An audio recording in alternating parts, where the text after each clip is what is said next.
The table shows x values and y values for a number pattern. What kind of pattern is shown in the table? And so we're having to figure out, is it additive or multiplicative, and why? So since this is a pattern question, we do our double T chart. X, Y, we don't know the rule. We have to figure out the rule based on what they gave us in the table. So they gave us a 3 and a 24. They gave us a 5 and a 40. They gave us an 8 and a 64. And they gave us a 12 and a 96. So how does a 3 become a 24?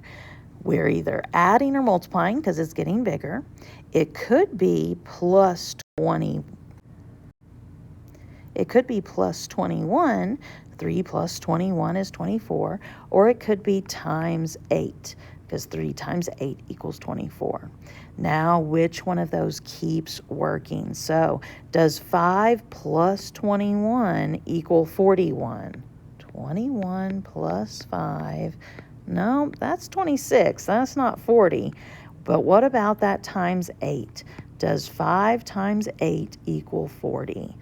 5 times 8 is definitely 40. So that worked. Does 8 times 8 equal 64? Yes. And 12 times 8 equals 96. So since we multiplied, we know that the pattern is a multiplicative because the y values are increased by 35? No. Multiplied by 8. Yes, that's the rule we figured out. Multiplied by 8.